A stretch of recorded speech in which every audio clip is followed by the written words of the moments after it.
Pretty well hit. How many times have you seen this happen?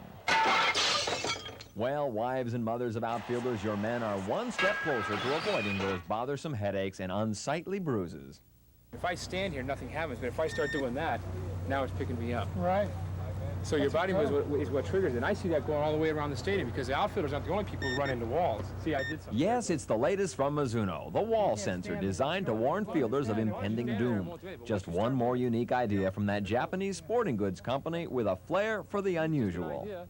It just totally makes sense that as a guy gets closer to that wall, and considering that a lot of the ballparks don't have padding in their wall, that there would be something there to warn him. Now, every park, say, has the warning track, but, you know, Paul, when you're going 100 miles an hour, you know, you're running back for the ball, I don't think the warning track, I don't think you're thinking about it. So, you know, again, sometimes I look at the stuff and go, boy, these guys are way out, and other times I look at it and go, hey, how come nobody ever thought of it?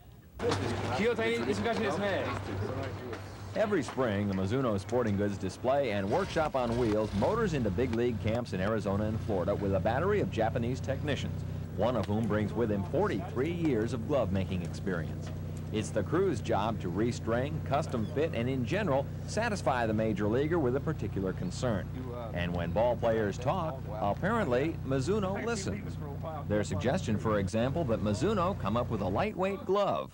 When I first saw it, I jumped right on it, and I've been using it ever since I saw the glove. And you know, it's the type of glove that, like you said, is real light, and you really can't tell it's on your hand. And I feel like that's what you really need to have, especially when you're playing the outfield or even in the infield.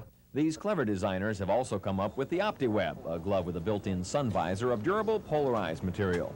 They bring high-top shoes for catchers and a cold weather uniform for those windy night games at Candlestick Park in San Francisco. Mizuno has even come up with a glove for the guy who has to catch the knuckleball. But lest this sound like a commercial, Mizuno has also had its share of turkeys.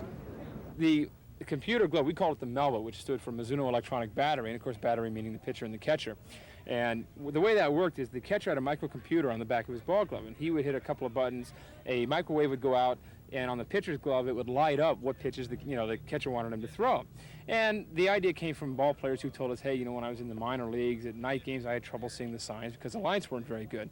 And we actually got the San Francisco Giants to try it in an exhibition game, and it was working great for the first 4 pitches. On about the 5th pitch, the catcher caught the ball. It was about a 90-mile-an-hour fastball, and boom, popped the wiring. So, end of experiment. Mizuno isn't the only sporting goods company with a concern for players or with an eye for the unusual. But ask yourself this, who else has come up with a talking wall? For the Coors Sports page in West Palm Beach, I'm Paul Ryden.